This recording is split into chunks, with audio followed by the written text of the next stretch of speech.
Hey guys, mabuhay maligayang pagbabalik sa aking YouTube channel. By the way, bago nyo mapanood ang interview namin kay Jack Roberto tungkol sa kanyang present situation, may jowa na ba siya? Ngayong may bahay na siya.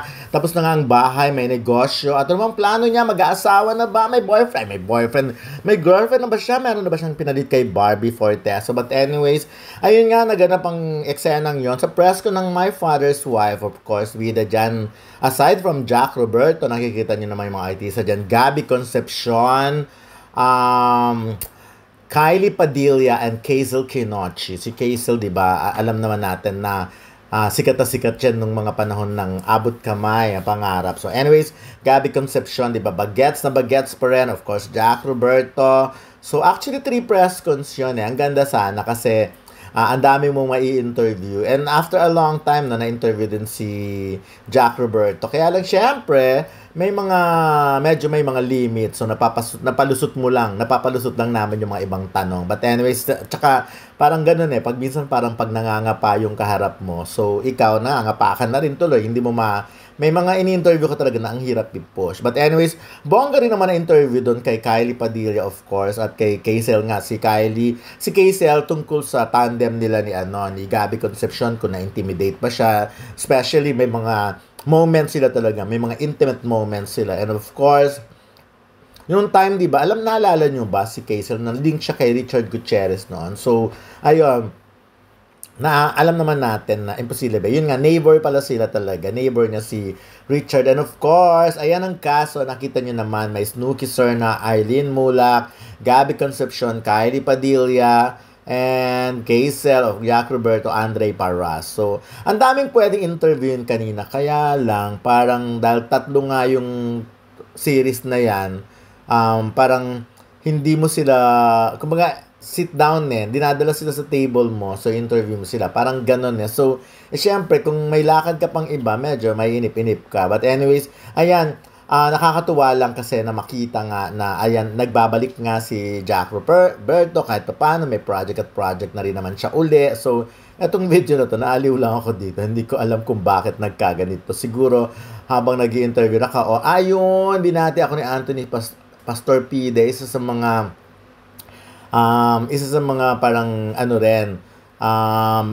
executive producer din dyan sa GMA7. Ayan, so kasi medyo naguguluhan nga kami kanina, hindi namin alam kung ano yung mga gaganap. Waiting kami sa mga kaganapan kasi 3 series nga ito, My Father's Wife, tapos meron pa yung kay Andrea Torres, at syempre yung Cruz versus Cruz din, si Vina Morales at si Gladys Reyes. Panalo, sayang nga, hindi ko na-interview yung dalawa. Gusto ko pa naman silang interview. But anyways, ayan nakita nyo naman sa simula pa lang talagang, mapapansin nyo naman na medyo kapa ako sa kami ni Ana Pingol na mag-interview kay Jack Roberto. Kasi nga, hindi mo magagamay minsan pag may katabi kang staff or taga-GMA, yung, alam mo na, Corpcom, so medyo bantay-bantay kayo, so hindi mo masyadong machika pa yung mga ganyan. But anyways, natanong naman, napalusot naman talaga yung natapos na bahay niya, anong feeling niya, and of course, kung ready na ba siyang mag-asawa. Kasi siyempre, di ba, ang goal naman ng mga lalaki pag-build na ng bahay, automatic yon, nakaplano na magne-negosyo. Siya rin naman, may mga ganun, may negosyo na rin naman daw siya. Talagang asawa na lang ang kulang and nasa tamang edad naman na siya. At siyempre, yun nga, pero sinagot nga niya yung tanong. So, abangan na lang natin. Si Barbie Fortesa, may jowa na kaya siya ulit na iba or ganon? So, eto, panoorin nyo na lang, guys. Hello po. Kumusta ang comeback? Kumusta ang serye? Kumusta ang pagbabalik? Tuloy-tuloy naman po yung taping, every other day po MWF. Tapos minsan may mga back-to-back taping namin kasi malapit ng umere yung show. So may mga kino-close pa po kami sa pilot episode, pero ayun, so far excited namin to show the TV series na My Father's Wife sa lahat ng kapuso natin. Ano yung last na show mo prior to this? Ilang Releasing Husband, 2023. So mga 2 years ka. 2024, mga 1 year, more than 1 year. More year. So, with with Kylie naman this time. Yes. Di ba nag-work na kayo together? 2022 po. Yes. So, kumusta yung pagbabalik nyo parang kayo ulit magkasama? Yun, sobrang komportable na sa isa't isa. So, we work together na before. Tapos, ngayon na more in characterization na lang na yung relationship namin sa character, kailangan na lang i-work out. Yun na lang po. Pero so far, sobrang komportable na po. Pero kumusta kayo sa taping? Okay naman like yung scene na parang nagsha-shower ka and... may mga ganun nga po yung eksena. So, ba-blocking naman po namin ng maayos with the help of our acting coach and of course, Direk Aya Topacio. Kung paano namin ma-establish yung maayos yung scenes po. So, nandun pa rin yung tatak na pambansang abs. Naghahabol nga, naghahabol. Naghahabol. Naghahabol po, pero getting there. Ni-require ba nila yun na kailangan physically Opo eh. Dapat may abs talaga. Para di mag-suffer yung story. So, anong ginawa mo? Diet, workout, back to ulit, exercise, gano'n po. Ano mga usually ginagawa mo? Nag-gym ka uli? Or... Yes po, pag walang taping. Pero bumalik naman siya. Kaya naman na po.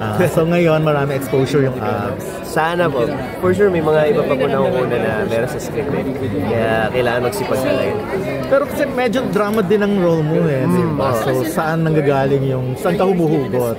Bali yung role ko kasi talaga as a lover. So, loving yung pagmamahal sa family, sa karelasyon. Tapos, dalawa kasi yung ano mo dito, di ba? So, yun nga eh. May plot twist mo, ba't nangyari na? Nagkaroon ng, kumbaga, nung napunta na sa ibang lugar yung character ko. Doon na pumasok yung parang unti-unti na nawala yung pagmamahal tsaka yung mga realization ng character ko. Na napunta, na may kasama ko sa lugar na yon, si Kylie Padilla, yung role ni Kylie as Gina. Pero, nakarelate ka ba sa character mo? Hindi man sa character mo, nakarelate ka ba? I think lahat naman po tayo may... Anong pagkakapareho naman tayo? Hugot sa mga ganun based to our experience. Pero kami po mas ginagamit po namin yung mga impulse namin na natutunan sa workshop. Ganun. Maiba lang ako, nagmamagap siya. Yes po. Last time ko po, after nung Philippine look namin, parang... Philippine look? Yes. Ano po, siguro nagkakamali, last September or November. Natapos na. Tapos minsan, nagsagada, gano'n. Last year namin, parang... matandaan. Parang 2 months ago. 2 months ago. Hindi na pagka-maker sa bagong bahay. Opo, ngayon po. Wow. Nakapagpa-blessing na. Pinapa-set ko pa lang po. Paano mo i-describe yung bahay mo? Anong motif niya? Ano siya eh, modern house na mas more on parang bachelor yung design niya. Pero kinomplement ko na lang siya ng iba't iba, kasi iba-iba ko na lang bawat rooms yung parang design niya. Hanggang sa parang nag-blend naman, and then yung outcome, sobrang... Gano'ng kalaking space ang para sa kaso? Yung garage, yung lanay, tsaka yung service area, kanila yan.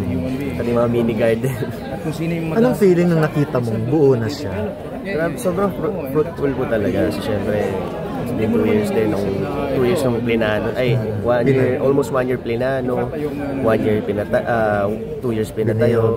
So, maraming challenges pag nagpapagawa ng bahay. Marami naman nakakaalam yan. Pero, nung nakita ko siya natapos na, sobrang hindi ako makapaniwala. Noong una, parang pag tinitingnan mo siya everyday, parang hindi matatapos eh. Laging may problema, laging mayroong mga dapat ayusin.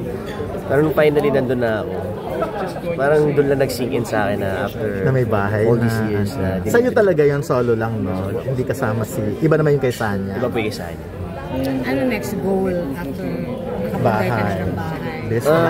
Yun nga, business po. So mag-discover ng mga bago pang business and mga iba pa pong opportunities sa pag-business. Kasi so far, syempre, nung nag-start po ako ng isang business, nakita ko paano yung kalakaran. So parang nainganyo ako na mag-discover pa na iba pang business. So pwede na mag-asawa? Tingnan natin. Pagka may dumating.